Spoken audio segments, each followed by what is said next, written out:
Goblin Slayer. Volume 7. Written by Noboru Kanenichiki. Chapter 1. A Handout for Her. I guess it's time to get married, High Elf Archer said, as if it hardly mattered to her.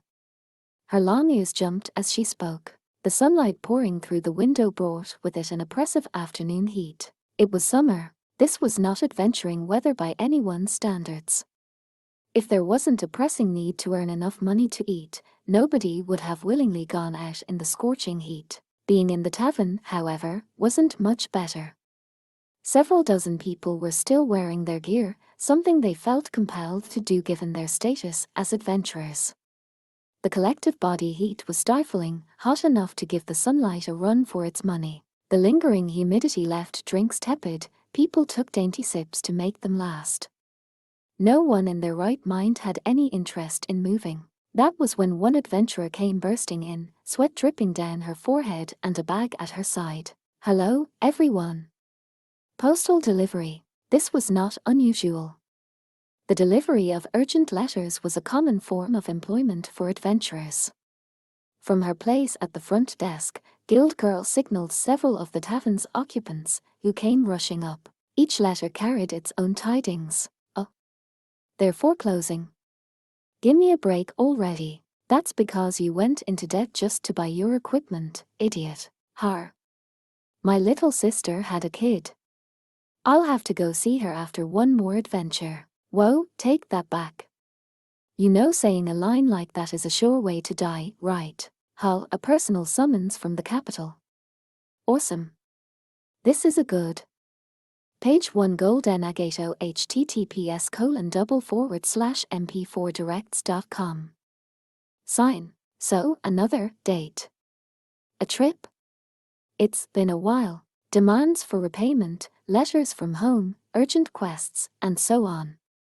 Perhaps it was the heat that made everyone overlook High Elf Archer's words in the midst of all this chatting and trading of information. A single piece of paper is sometimes called a leaf, but the letter High Elf Archer had received was literally written on an actual leaf. It was covered in a beautiful, flowing script in the elf language. High Elf Archer looked it over and then nodded to herself. I guess it's time to get married, High Elf Archer said, as if it hardly mattered to her. Her long ears twitched as she spoke. There was a moment of silence where all the occupants of the room looked at everyone else, trying to comprehend what they'd just heard. The chatter in the Adventurers Guild exploded with the force of a bomb. Dwarf Shaman spat out his wine, Lizard Priest stuck out his long tongue and hissed, "Oh ho." "Say again." Guild Girl asked, while beside her, Inspector's eyes were agleam. "Time for what?" Female Knight demanded, rising to her feet. "Hey," Heavy Warrior said, a look of resignation on his face as he pulled on her sleeve. Rookie Warrior and Apprentice Cleric pretended to pay no attention, but it was obvious they were listening. What, Priestess kept repeating, her hand to her mouth, and her face growing red, and her eyes sparkling. In all of this commotion, 3 words could be heard. "Is that so?" Goblin Slayer spoke with his usual indifference. "To whom?" "An older male cousin of mine," High Elf Archer responded, still completely calm. She waved her hand and smiled. Talk about a shock. I never would have imagined it'd be with someone as straight-laced as him. Goblin Slayer said, nodding. So. Congratulations. Priestess, her voice full of emotion and her face wreathed in a smile, leaned out toward High Elf Archer. She grasped the elf's hands, speaking from the bottom of her heart. Do elves have wedding ceremonies like we do? If it's all right. Of course. And it's for a member of the chieftain's family, so this is gonna be a big one. By all means, come. Sheesh, Dwarf Shaman said, shooting a sidelong glance at the gabbing girls. He had finally managed to mop up the wine he'd spit out, wring out his beard, and pour himself a new cup. And here I thought the twilight of the elves had come early, what with her being the chieftain's daughter. Har. Har. Har. Har. Lizard Priest slapped his tail happily against the floor. Thus have the elder ever thought of the younger. Bar. I'm sure I'm actually younger than she is. So, was getting married at 2000 years old considered early or late for the elves? Ignoring the dwarf's perplexed expression, Lizard Priest took a regretful bite of his cheese. I suppose this means bidding farewell to our Mistress Ranger. A lonely day that shall be. Why would you bid me farewell? Millimeter. Will you not become rather busy? There won't be any kids coming along for at least another 200 or 300 years. Who gets pregnant during their first couple of decades? High Elf Archer looked a little pouty. Gracious, elves do measure time on a grand scale, don't they? Lizard Priest muttered when he heard her speak of spans almost beyond his imagining. Well, we're practically immortal. What, Aunt Lizardman? Princes, in fact, are allowed only one egg, but for us the pattern is be born, multiply, live, kill, then die. The cycle's important, isn't it? Spin, spin. High Elf Archer drew a circle in the air with a slender finger. In this respect, the elves and the lizards, who both abided strictly by nature, had something in common. One might love battle and the other not, and one might be immortal and the other mortal, but life and death came to them just the same. Huh? Priestess made a noise, apparently still a bit confused. Souls went up to heaven, where the gods resided, and where they received many comforts. Once in a while, such a soul might return to the board, but this was somewhat outside the cycle of nature. But, Priestess asked, tilting her head, do elf husbands normally let their wives go all over and do dangerous things after they get married? No way, my cousin would permit that. High Elf Archer laughed and waved her hand. He was in love at first sight, I'm sure. Even though he's so serious and hard-headed. Actually, maybe that's exactly the reason. Come again. Priestess put a finger to her lip. Something about this conversation wasn't making sense. It feels a little off. Like we're talking past one another. So, Goblin Slayer said, coming back into the discussion so suddenly that High Elf Archer found herself blinking. He was getting married. Oh, my older sister. Coulda said that a Liel sooner, Yar Anvil. Dwarf Shaman gave her a scolding slap on the behind. What? High Elf Archer went from flummoxed to angry, her ears pointing straight back. Tears brimmed in her eyes. Just what do you think you're doing? What's this? First I've ever heard of an anvil that can't stand being hit. You're the worst. By this point, she had completely abandoned anything resembling the dignity normally associated with a high elf. This is why I hate dwarfs. You beer barrel. I thought I told you it's called being full-bodied, and we appreciate it. And they were off. Priestess was used to these sudden explosions of bickering by now. She held her mug in both hands, taking little sips of her lemon water, which was practically a tepid drink by now. If we're going to be guests, we'll have to get her a gift or something. Is that so? Goblin Slayer nodded. He crossed his arms and fell silent for a moment, then he grunted and finally, with some difficulty, said, I think I. No, Priestess said, although she was smiling. She was pointing one finger squarely at Goblin Slayer, who swallowed what he had been about to say. We've been specially invited to a wonderful celebration. You can't not go. That? Goblin Slayer broke off for a moment. Maybe so, but we can ask the receptionist to make sure other people take care of the goblin slaying. HRK, it was like having protection, a miracle that had come to be something of her specialty. Her smile deflected any and every attack. Goblin Slayer made no further sound. Lizard Priest rolled his eyes in his head. It seems Milady Receptionist and the farm daughter have taught him well. Hehehe. Well, perhaps I and Master Spellcaster will come up with an appropriate gift. He made a solemn and important-looking gesture, then brought his palms together in a strange way. But my dear cleric, he added, it seems you've become rather assertive. Of course I have. Priestess puffed out her small chest so as to look as strong as she could. I learned from Goblin Slayer, after all. Now then, Members of the guild staff are often enjoined to be calm and even at all times. After all, it's the men and women of the guild who are the first to provide information to those embarking on an adventure. When a quest giver comes to them with a crisis, they are the first face that person sees. It would be unseemly for a staff member to appear rushed or disinterested.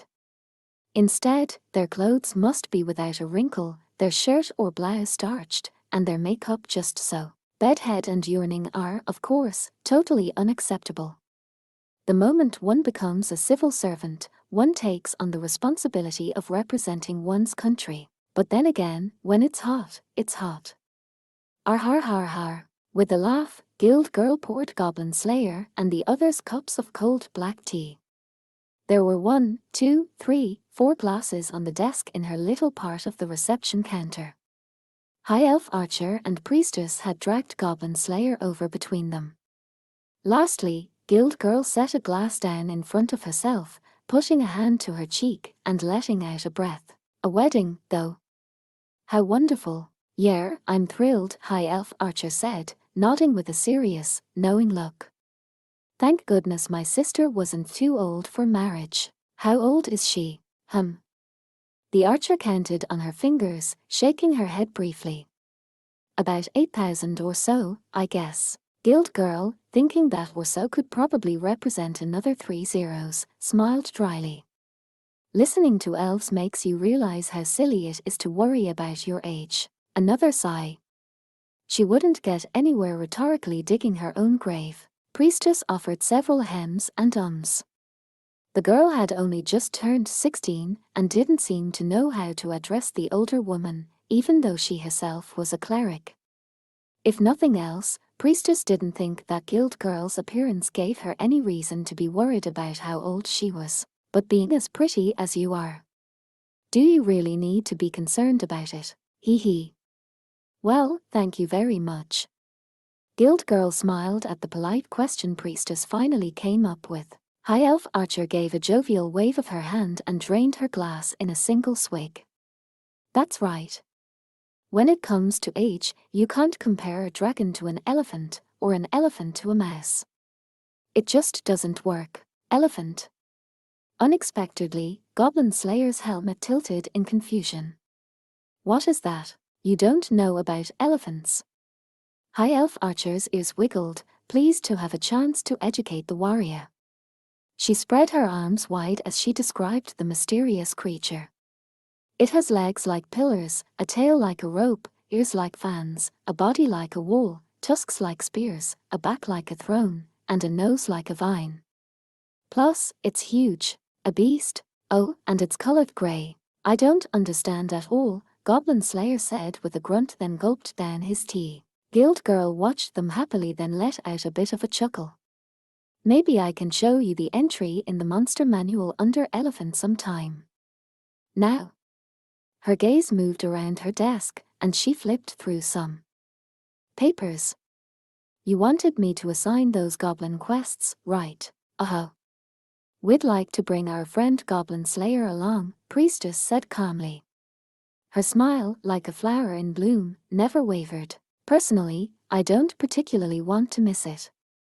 Goblin Slayer set his empty glass down on the countertop with a clack.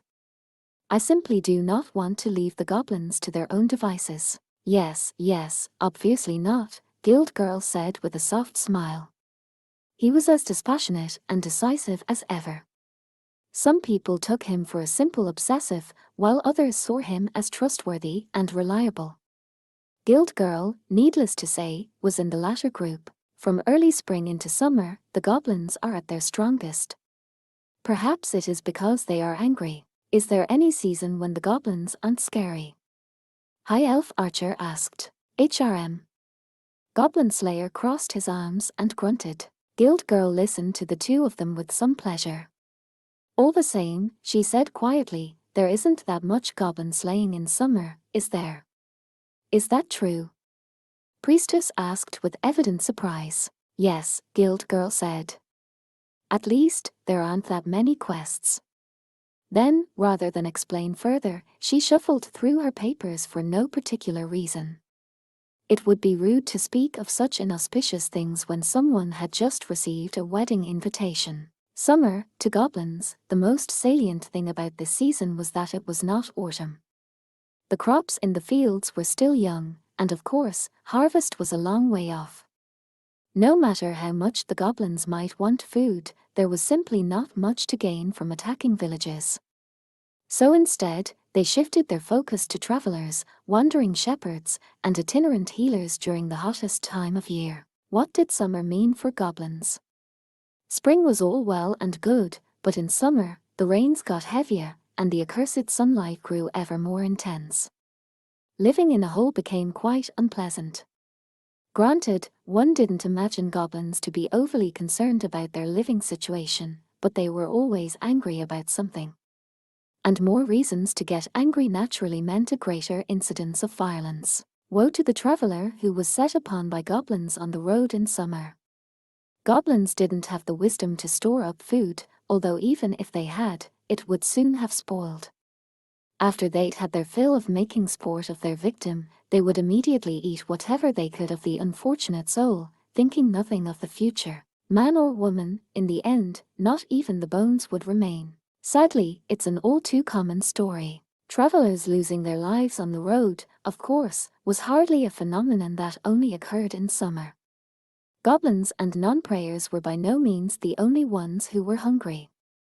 Bandits, brigands, and mercenaries turned to raiding, among others, were all out there. The point is, every corner of the world was full of danger. Some took this as a reason to criticize the king or the country's administration, but such people simply didn't know their history. In all of time and memory, there has never been an age without an element of danger. Similarly, resources have always been limited. As far as Guild Girl knew, the current king was doing a perfectly decent job. Or at least, so she thought.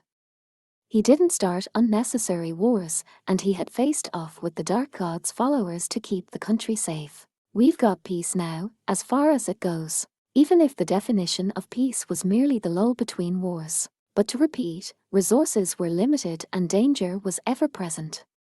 The guild wouldn't necessarily receive a quest simply because one traveler had gone missing. For one thing, if nobody knew that the person had disappeared, nothing would be done. It was a sad situation, and a flaw in the Adventurers Guild. Adventurers moved on these sorts of problems only when a traveler's relation filed a quest, or when the adventurers themselves have very good hearts. But there are still goblins out there, Goblin Slayer said, with no heed for what was going on in Guild Girl's mind. That will not change. But, said Priestess, shrewdly pretending to ask a question while actually cutting in, you can't defeat them all by yourself, can you? And you don't have to, right? Goblin Slayer was silent. After so many years with him, Guild Girl knew that this was how he acted when he had been backed into a corner. In some ways, he's not that difficult a person to understand. An involuntary giggle escaped her lips, and Goblin Slayer's steel helmet turned toward her. She waved a hand as if to say nothing. Honestly, she said, it won't do for us to be troubling you with every single goblin quest that comes along, Mr. Goblin Slayer. Well, there you have it, Priestess said with a sweet but pointed cough. Will you handle this for us? Oh, certainly. I know this man would never take a vacation if we left him to his own devices. Sounds a lot like you. Someone gave Guild Girl an unexpected rap on the head, provoking a little ow. It was her seatmate and colleague, Inspector, standing behind her with a sheaf of papers in hand. Inspector sighed as if to suggest that this served Guild Girl right, and she followed up by gently tapping her papers against the other woman's shoulder. Remind me how long it's been since you last took a day off. Guild Girl clutched her head and protested weakly, I take them. Inspector produced another exasperated sigh. So then you're going to this wedding, too, right? That's what these kids are here for, isn't it? To invite you. Before Guild Girl had a chance to answer, High Elf Archer was leaning in over the desk. Of course, she said, nodding vigorously. Without any need to pretend, she added, we're friends, after all. Seeing this display of genuine eagerness, Guild Girl responded with an ambiguous expression and a scratch of her cheek. Then her fingers played through her hair, twirling her braids. Yes, she was aware it wasn't very polite. Well, I certainly appreciate the sentiment, but… No, stop. If I turn down this invitation, how could she explain herself to High Elf Archer, let alone priestess or Goblin Slayer? She took a quick glance at his helmet, even though, as ever, it hid his expression. Just take a couple days off already. Yipe. Another blow from the papers. As Guild Girl sat there groaning quietly, Inspector put on her best smile and said, "Now, Mr. Goblin Slayer, what is it?" Guild Girl made a little squeak, but Inspector ignored her, pulling the papers right out of her hands. They were, of course, a collection of the nearest goblin-slaying quests. "It'll be best for both of us if we get some of this work out of the way," Inspector said, rolling up the papers like a scroll and handing the lot to Goblin Slayer. "Maybe you could help my friend here relax by taking care of 2 or 3 goblin nests." Naturally, there was no argument, no hesitation as Goblin Slayer took the quest papers in one decisive motion. Silently, he unrolled them and considered the descriptions. He never so much as glanced at the rewards. What he wanted was information, knowledge about the goblins' fighting strength. After a long moment, he asked softly, "Is it all right?" High Elf Archer was frowning as hard as she could, her long ears back against her head, but she answered, "I can't speak for the dwarf. But me. I'm not gonna say no." "You're sure?" "I don't much mind either way." "Excuse me very much, Goblin Slayer, sir," Priestess said, furrowing her shapely eyebrows. She raised a pale pointer finger and, in a tone suggesting they'd had this conversation more than once before, said, "When we don't have a choice, it doesn't count as a discussion, remember." "HRRGORR." The woman's scream, like the gibbering of a chicken having its neck wrung, echoed throughout the twilit chapel. However many tried to push their way closer, there was a physical limit to how many goblins one person could accommodate at a time. Yes, goblins were small, but even counting both arms, her mouth, and perhaps her hair, there was room for maybe just 5 or 6 at a time. There were easily more than a dozen monsters surrounding the woman bound to the altar at that moment, though. The violation of her chastity was horrific enough, but this victim was subject to all their cruel desires at once, truly a pitiful position. The woman whose agonized scream had sounded in the worship hall was now dressed in nothing more than the rags of what had once been a traveling outfit. Her limbs, which could just be seen through the press of goblin bodies, were tan and fairly muscular. She had been a traveler lodging in this convent, in a small library dedicated to the god of knowledge. Now there was no way to know where she had meant to go or why she had stayed in this place. The texts, the gems of wisdom stored here, were no longer in a fit state to be read. All the knowledge gathered by the maidens who had left their homes and shut themselves up in this place for any number of reasons had been trampled underfoot. The goblins had taken these precious records of knowledge and torn them apart, defiled them, even set fire to a few at random. The pillaged library now held only the nuns, their spirits broken by unimaginable predations. The traveler saw what the goblins had done to them, and yet, she chose to fight, good, strong prey for the little devils. Had she been fighting to protect the nuns or to open a way for her own escape? The goblins assumed it must be the latter. The more honorable reading, however, was that the traveler had wielded her sword bravely, with no concern for herself. At least until the goblins pulled her to the ground, beat her mercilessly, and broke her arm. It had been several days since then, and the remaining goblins were still busy getting their revenge for the ones she had killed. They had left the traveler for last so that they could enjoy seeing her terror build as she witnessed the fates they devised for the nuns. They never once thought that she might try to escape. Or rather, they assumed there was no possible way she could. Goblins habitually demonstrate extreme overconfidence despite the absence of proof.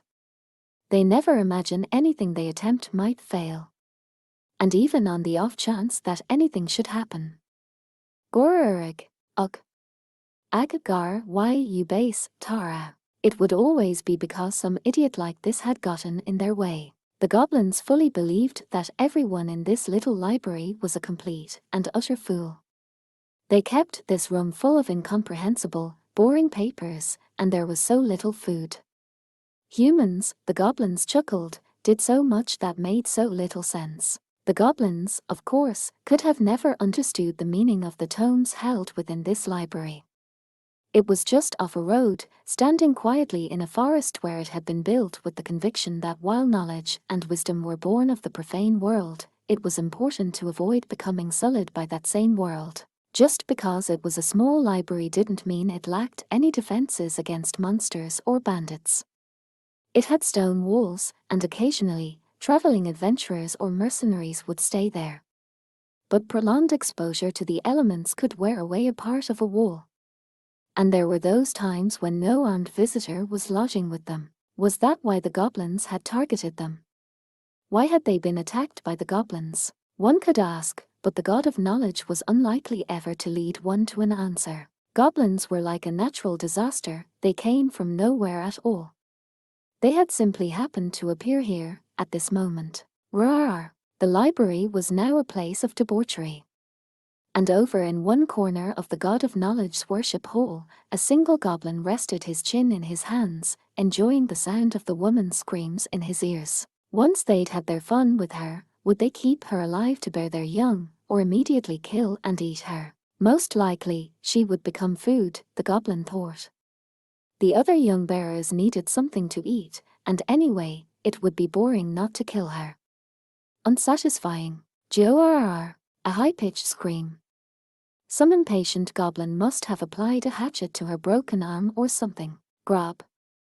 Gororb, Gorb. Somebody complained to the hatcheteer, he responded, and their cruel cackling at the thrashing woman filled the chapel. This wouldn't do. There were several ways to enjoy a dead woman, but now was the only moment to seize the pleasures of a live one. The goblin licked his chops, his tiny brain straining. Maybe he could find a good opportunity to cut in line, get a chance to enjoy the woman while she was still alive. This was his only concern, he had no interest in the other goblins he would be cutting ahead of, much less the young woman herself. Goblins had a sense of solidarity, recognized one another as fellows. But their first loyalty was always and ever to themselves. How could they gain, have pleasure, achieve the best position, kill people who were evil, or at least people they didn't like? The death of other goblins made a perfect excuse to enjoy their victim until they killed off the unfortunate thing. Gorb, Gro. Gorb. The goblin picked one of the others almost at random and lit into him. I've been on guard all this time. You all need to do some guarding, too. It's not fair for goblins who haven't been on guard duty to have all the fun, you greedy bastards. The goblin made his case, in which he highlighted only those details that were convenient, then gave the thoughtless creature a shove on the shoulder. Ergar. Why Yuri, killing me? Grab. Gorb. This was a monster who cared nothing for either other goblins or how the pitiful woman tried to resist him. The cruelties by which he enjoyed himself don't bear speaking of. Here's the important point, absorbed in his enjoyment, he never noticed. Grrrr. He didn't notice the arm reach out of the darkness and grab the goblin who stood grumbling about the unfairness of it all. The eerily silent appendage wrapped itself around the goblin's neck like a snake and squeezed hard. Before the creature could even cry out, a knife had slit his throat. A hand covered the goblin's mouth as he choked on his own blood, resting there for several seconds until he had stopped breathing. The goblin's corpse was readily rolled behind one of the pews, and then the owner of the arm waved toward the shadows. That owner was a man, wearing grimy leather armor, a cheap-looking steel helmet, a sword of a strange length, and a small, round shield on his arm. It was Goblin Slayer. At his gesture, Lizard Priest came forward, his tail tucked in. High Elf Archer followed him, then Priestess, and then Dwarf Shaman. None of them made a sound as they moved, not a footstep, not a rustle of their clothes. The reason they could pull off such a feat was thanks to the girl who was praying with her eyes shut, her hands wrapped around a sounding staff. O Earth Mother, abounding in mercy, grant us peace to accept all things. They were ensconced in the absolute quiet granted by Priestess's silence miracle. Her vestments were covered in dark stains, evidence of the several goblins they had already dealt with. The crew-smeared marks didn't seem to bother her, though she only knelt and continued to pray. Her faithful heart helped to protect the adventurers with this soundless bubble. High Elf Archer was much the opposite. She looked like she might burst into tears at any moment. Ugh, she may have been using a perfume pouch, but even so, the stench of goblin waste, and of the juices of their innards, assaulted her sharp senses. She couldn't keep the disgusting stuff from getting on her cloak, leaving her outfit smelling rather unpleasant. Why can't the gods block out smells, too?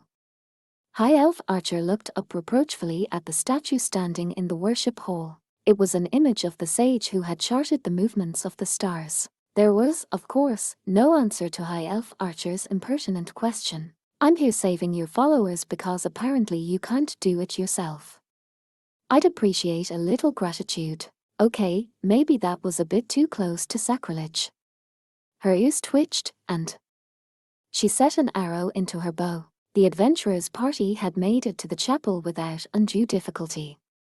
And now they were faced with 20 or so goblins, absorbed in their fun. They weren't going to let this chance go. The members of Goblin Slayer's party nodded to one another, followed by a series of quick signals. It was Dwarf Shaman who acted first. He took a mouthful of fire wine from the flask at his hip and immediately spat it out. The mist settled over the room as he chanted, "Drink deep, sing loud, let the spirits lead you. Sing loud, step quick, and when to sleep they see you, may a jar of fire wine be in your dreams to greet you." The goblins, afflicted by stupor, began to loll on their feet, whereupon Goblin Slayer jumped into action. He vaulted over the pew, running along the stone floor and sending his sword flying. The blade traveled noiselessly through the air until the moment it left the area of silence's effect, when it made a soft whistling sound. Even goblins, as stupid as they are, wouldn't miss that. Gorub! Gorub! Grob! Several of the monsters pointed and shouted, but it was too late. The goblin who stood thrusting his hips felt something enter the back of his head and pierce him clean through to his mouth. Did he even understand what it was? The goblin, his spine sheared clean through, foamed at the mouth, his dirty golden eyes rolling in his head. Gororuub. 1. Goblin Slayer practically lunged forward, using his shield to lash out at one of the nearby goblins.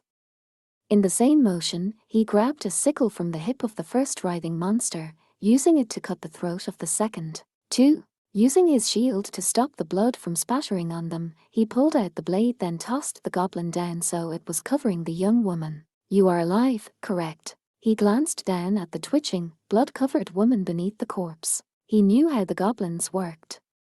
It would be more than a little troublesome if they were able to use the woman as a shield against him. The motions he was seeing, though, were probably shock from pain and blood loss. She was still alive, but she didn't have long. As usual, time was of the essence. The goblins made their hostility toward the invaders plain. Goblin Slayer watched them vigilantly. "Hurry, let us be on our way, then." "All right." Lizard Priest swept Priestess up in his arms, then set off at a run, his claws digging into the stone floor. He leaned forward at an angle that would have been untenable for a human, but his long tail allowed him to maintain his balance. Goruub. Grob. Goob. The goblins, needless to say, would not let them get away with this. They may not have been very intelligent, but they weren't going to let these women slip through their fingers all at once. And Lizard Priest literally had his hands full with Priestess. Krarharar. Gorub. Then again, as long as he had his claws and fangs and tail, who cared about his hands? Dragons and Nagas certainly didn't need weapons. Grub. Goborb. An old proverb said to let sleeping dragons lie. But what did goblins know about proverbs? Lizard Priest's tail and the claws of his feet each struck a goblin, sending them flying. The wounds would not be fatal, but all he needed right now was to get Priestess up to the altar. "Shall I remain on the front row?" he asked. "Yes, please." In the middle of this brief conversation, Goblin Slayer let go of the sickle blade, which was lodged in the skull of a goblin. Grop. As his victim collapsed, he grabbed the rough-hewn club out of the creature's hand. It would be enough, he didn't need to be precise right now. Well then, milady priestess. I leave this to you. Sure thing. Good luck. Lizard priest set her down gently, using his tail to keep the goblins at bay, then made his strange palms together gesture. O sickle wings of Velociraptor, rip and tear, fly and hunt. The fang between his palms grew into a sword claw before their eyes, and lizard priest set upon the enemy, howling. Gorb. He was a cleric, yes, but a fighting one, the kind that might be called a warrior priest. Had he been born to another race, he might have made an excellent knight. In contrast to Goblin Slayer, who made quick, precise jabs at vital points, Lizard Priest was a whirlwind of violence. The chapel, already besmirched with the blood of the nuns and the filth of the goblins, was now further dirted with the goblins' blood. Okay, priestess, for her part, still clutched her sounding staff. She nodded energetically and turned to face her own battlefield. The young woman's breathing was ragged. Priestess knelt beside her, heedless of the gore and filth that got on her in the process. The scene was beyond awful, but she swallowed her disgust, along with whatever it was that had come back up from her stomach. No matter how many times I see things like this, I never get used to them. But she must never get used to them, she thought forcefully. And each time she repeated this to herself, her faith became stronger. O Earth Mother, abounding in mercy, lay your revered hand upon this child's wounds. She gripped her staff imploringly, lifting up her heart to the Earth Mother in heaven. Please be so gracious as to heal this person's wounds. Save her life.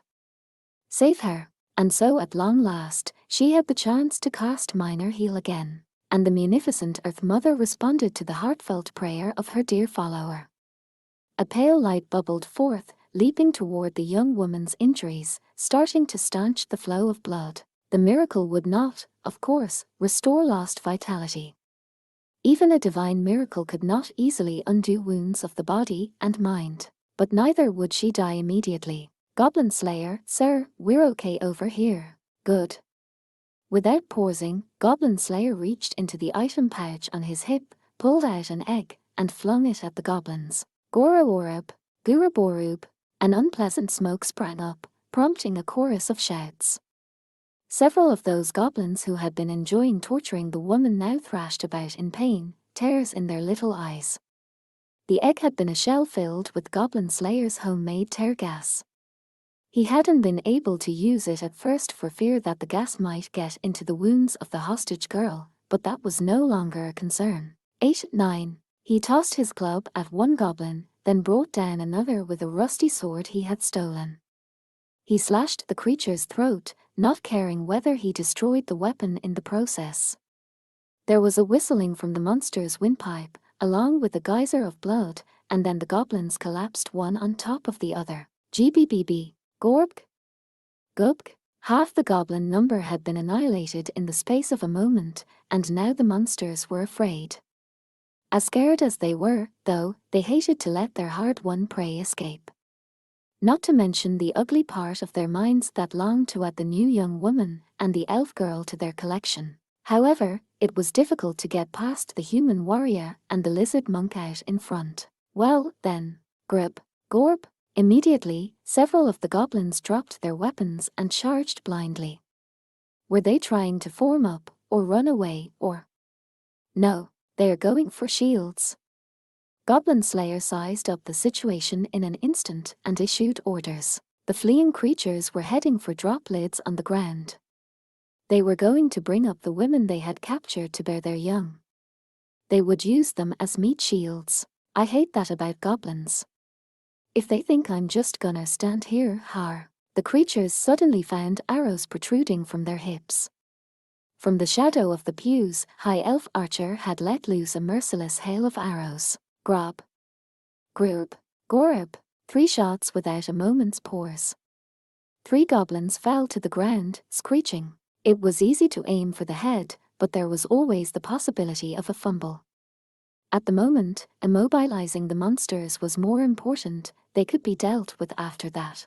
High Elf Archer took just an instant to aim, then planted a butt-tipped bolt in a goblin's eyeball. Orkbolg. I've got things covered over here. Well then, shall I take the stairs? Dwarf Shaman's work as a spellcaster completed, what remained was physical labor. With surprising agility for such a large frame, he bounded toward the staircase.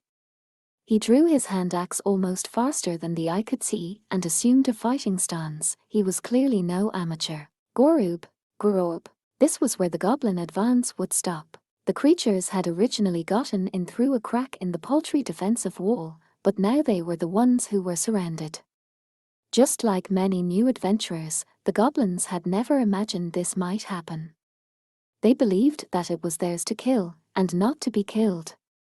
This was an absolute, yet, here they were in the opposite situation. Goblin Slayer understood this well. He himself had been that way once. 14. 15. Krr. Goblin Slayer smashed one creature's head with his club, then grabbed a hand spear and stabbed another in the throat. Lizard Priest struck out with claws and fangs and tail, rendering goblins into clouds of blood. This was a party with 4 silver-ranked adventurers and 1 steel-ranked adventurer. More importantly, one of those adventurers was Goblin Slayer. There had never been any question of whether he would defeat 20-odd goblins holed up in a church building. For him, the question was always how to do so quickly, how to kill precisely, and how to rescue any hostages. 20-3, is it? The battle had ended some time later. The sun was sinking, and the library was submerged in darkness. The only light came from lanterns flickering here and there. Goblin Slayer did his work nonchalantly in the pale illumination. He went from one goblin corpse to the next, stabbing each with his weapon to make sure it was dead, then piling them up in a corner of the chapel. The worship hall, now reeking of blood, rot, and refuse, and stained a gruesome crimson, no longer bore any sign of its former sacred purity. Whether or not it had been the goblins' objective, they had succeeded in utterly desecrating this place. Just over 20 nuns had worked in the library. Roughly half of them were still alive. The rest remained only as the meat and bones in a stew pot. Lizard Priest was in the process of bringing each of the nuns upstairs into the chapel from the basement storehouse. Stay strong, now. When dawn breaks, we can take you somewhere less upsetting. Thank you. Truly, think nothing of it. We may revere different deities, but monkeys came from lizards, in the end. That makes us cousins. Hehe. You lizardmen say the strangest things. The women chuckled among themselves. They were wrapped in cloth, although nothing could hide how filthy and emaciated they were. One look at the bandages wrapped around their ankles made it clear that they were not going to be walking anywhere. Priestess found herself biting her lip. If there was one pain she did not yet know, it was that of a rusty dagger cutting her Achilles tendon. It's all right now, she said. We'll get you back to town soon. THANKYOU. Don't try to talk. Right now, you just need to rest. Priestess moved conscientiously among the pews, administering first aid to the nuns and the traveler. Everyone avoided asking what would become of them now. There are quite a few, Goblin Slayer mused. So many of them who had maintained their sanity, and had neither committed suicide nor been used up then killed. This library could be considered lucky. Thanks to the traveler, who had no doubt been prepared to fight to the death, one of the nuns had been spared this horror.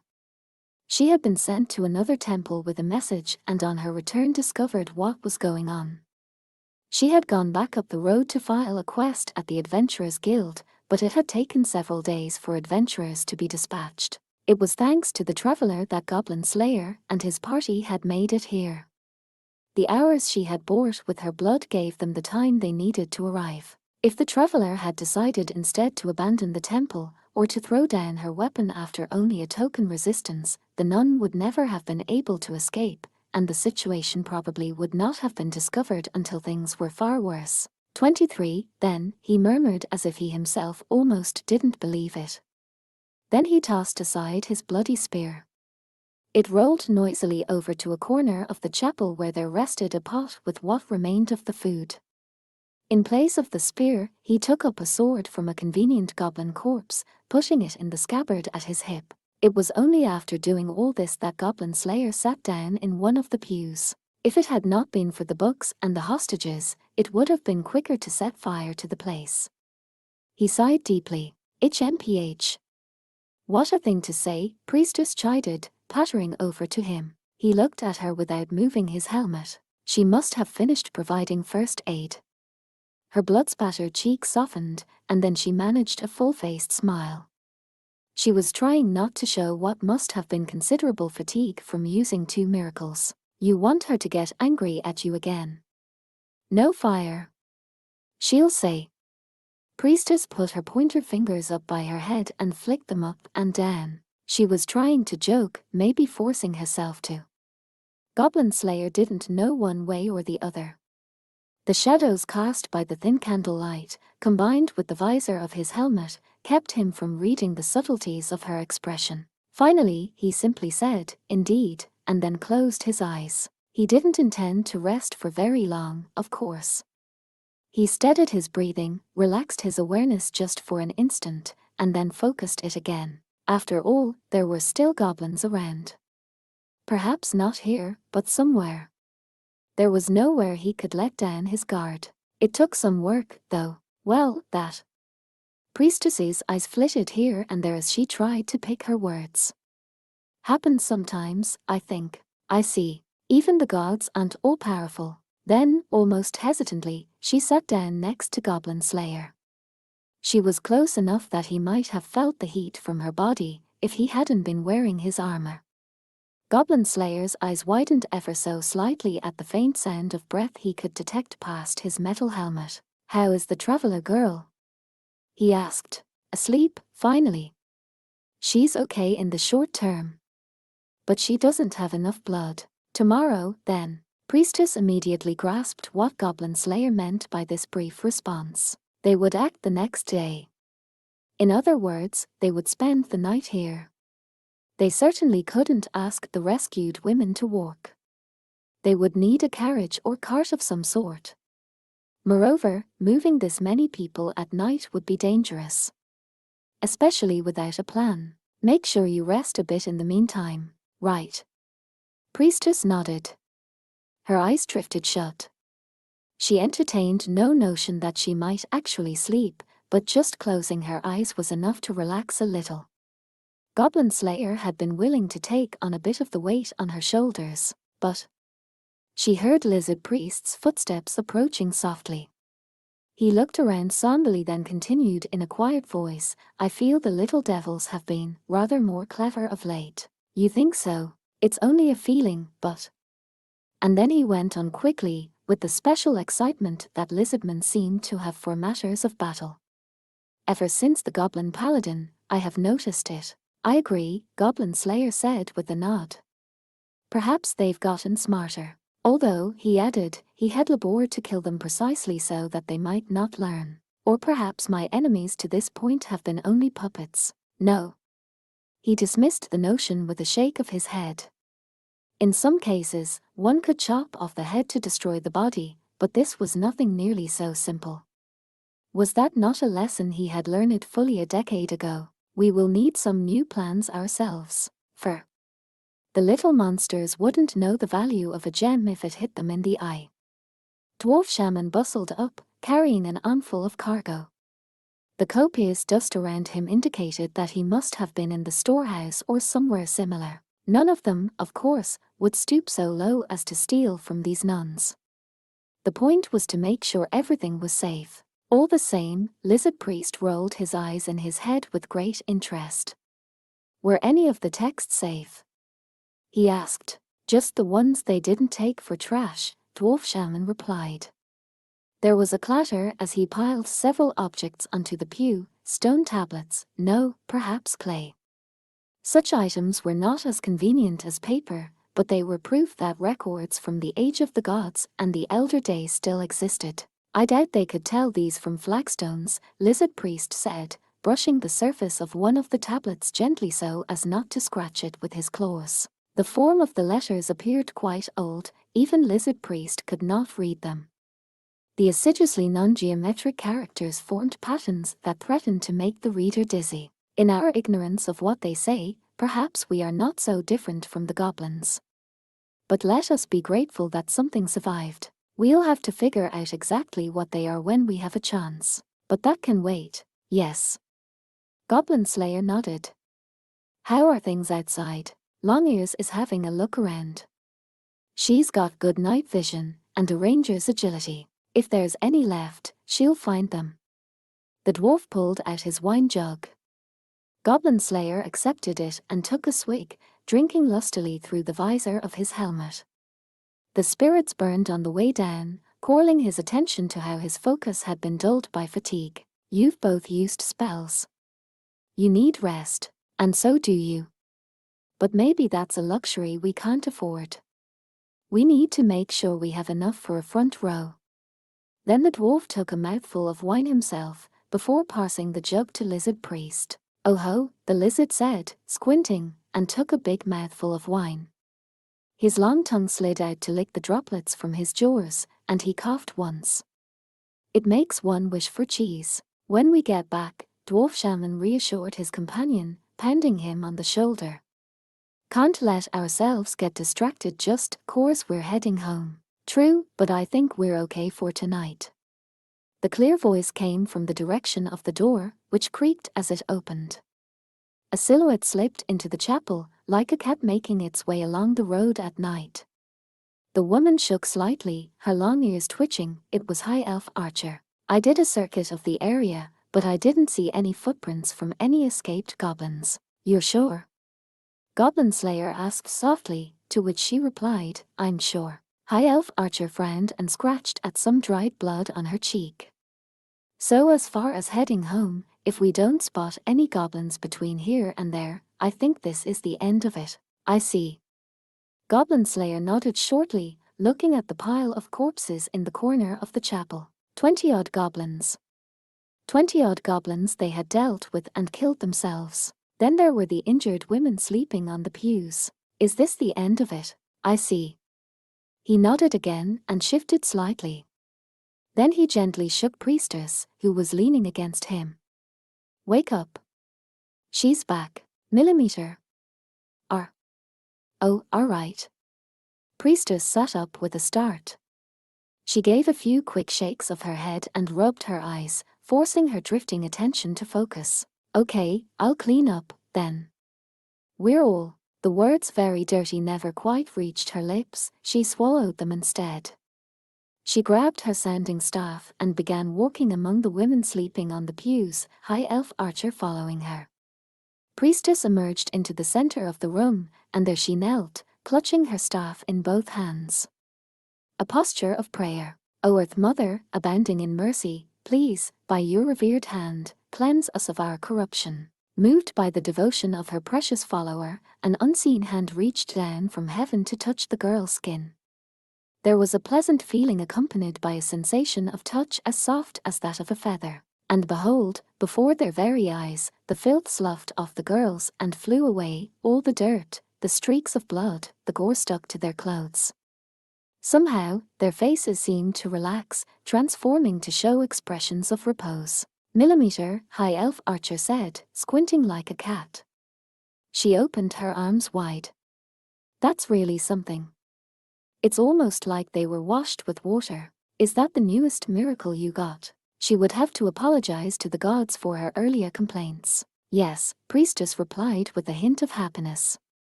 When I told the head of the temple that I had been promoted to steel, they asked me to perform the ceremony. Kind of a restrained miracle, though, don't you think?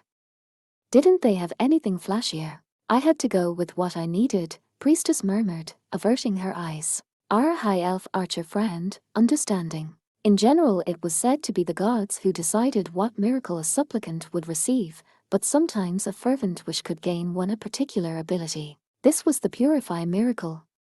It invoked an act of the gods to remove impurity. That was, as it were, all it did. And to use an all too valuable miracle on something like that. Yet, at the same time, the idea of being able to clean off her clothes and body once a day while on adventure gladdened her girlish heart.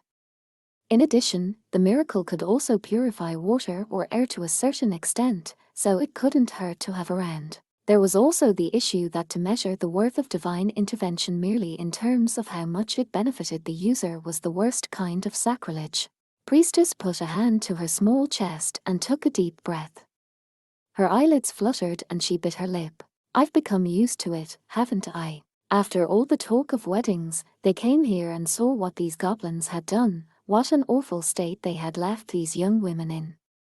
And although her heart ached, she still found herself able to have a little chat. Even if it was partly for show, it would have been unimaginable a year before. It's a good miracle. A heavy hand fell easily on her shoulder. She jumped and looked up to see a grimy metal helmet. Those few words were enough to make her heart pound. There are uses for it. And then Priestess's brow drooped, an ambivalent expression on her face. The crimson of twilight spread to every corner of the plaza. It was sunset in summer. The west wind blew in to carry off the heat of the day, spreading ripples through the sea of grass in the pasture. Okay, everyone, time to go home. The cows, which had been munching contentedly on grass, raised their heads with a bevy of lowing. Slowly but surely, they started walking, forming a herd that made for the barn. Cows were generally obedient like this. There was little need for Cowgirl to get too involved with them, but that didn't mean she had no work to do. It was important to count the cattle, making sure all the animals got back to the barn safely. Yes, he checked the fence diligently every morning, but that didn't mean there might never be a problem. Foxes and wolves were trouble enough, but it was also possible simply to miss an animal out in the fields. And once the cows were all in the barn, then she would have to feed them. Livestock like cows and horses were precious assets. It was impossible to pay too much attention to them. Good, you're all here. Cowgirl, crooking her fingers as the cattle walked by, counted off the last one, then gave an energetic nod of her head. It had been 2 days now since he, her longtime friend, had set off on an adventure. It was only natural that he might be out adventuring some days. He was an adventurer. There were days he didn't come home. Days she was simply waiting. Eventually, there might even come a day when the waiting never ended. He was an adventurer, and it was only natural. Hey. Can't go down that road, or I'll never come back. Let's just focus on work. Work? There was another gust of wind. The summer breeze brought with it a bounty of aromas, the smell of fresh grass, the distant odors of the many dinners in town, even the smell of the cows. And then there was a smell like rusted metal. It was an odor that, to her chagrin, she had become much acquainted with over the past several years. Cowgirl stopped in the process of following the cows to the barn, turning on her heel. Far away, she could see a figure coming from the direction of town, approaching at a bold, nonchalant stride, clad in a grimy metal helmet and cheap-looking leather armor, while a sword of a strange length swung at the hip, and a small, round shield rested on an arm. Cowgirl squinted. And then, as always, she smiled. "Welcome home. You tired?" "Yes," he replied with a nod. "I'm home." She came up to him at a jog. She took a short breath in, then out. His movements looked normal. She felt her cheeks relax. "You're not hurt?" "Good, I'm glad." "Yes."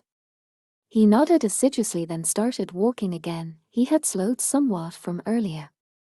Cowgirl fell into step beside him. HRM.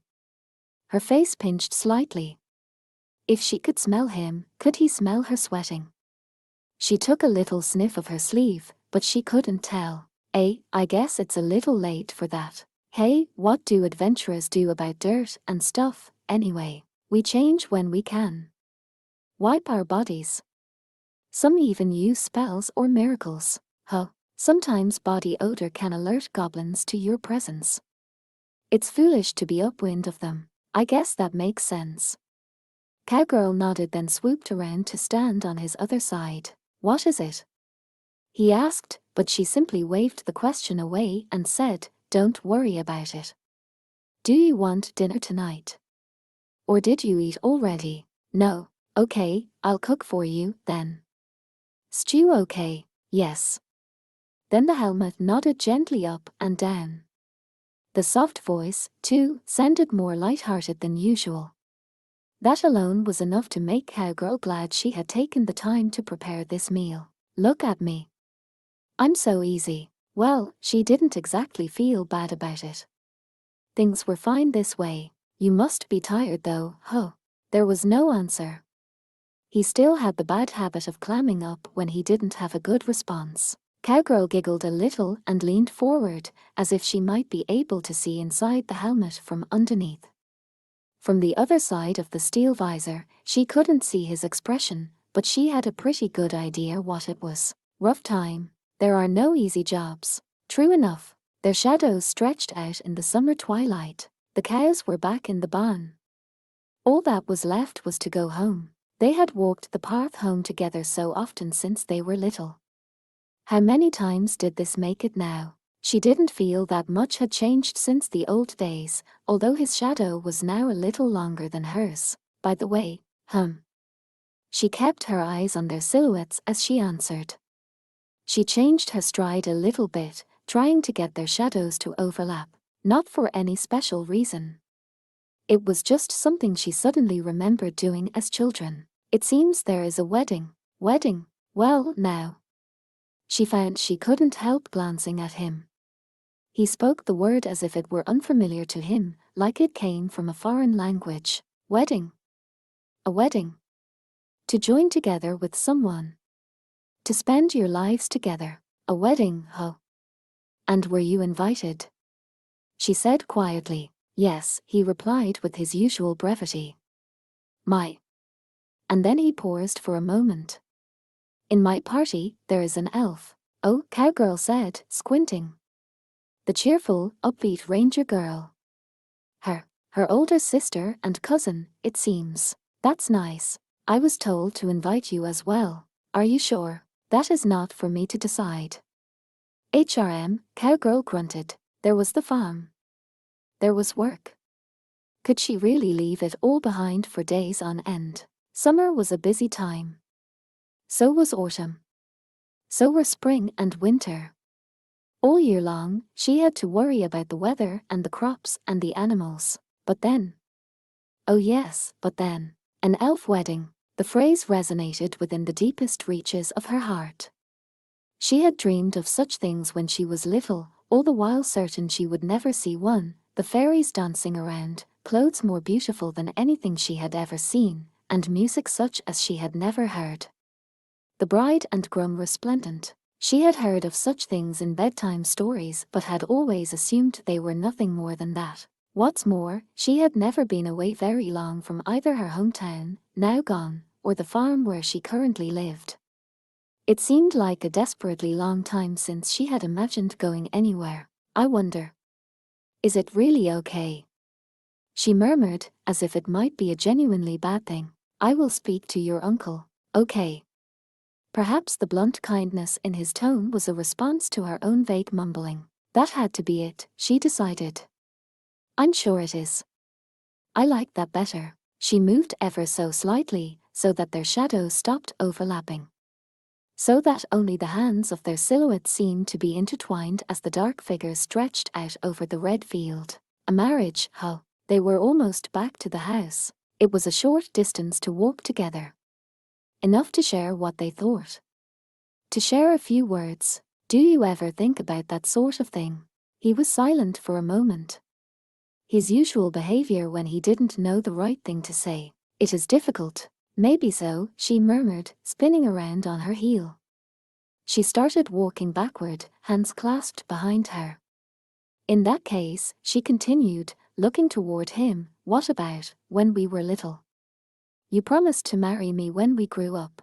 Cowgirl heard a slight sigh from inside the helmet. I remember no such promise. Oops. Saw right through me, huh? She laughed out loud, spinning around again as she did so, and kept walking. Their shadows separated. Their shadows' hands separated. Now. Yes, it was too late now, but we should have made that promise. Somehow the twilight sun found its way into her eyes, and she blinked rapidly.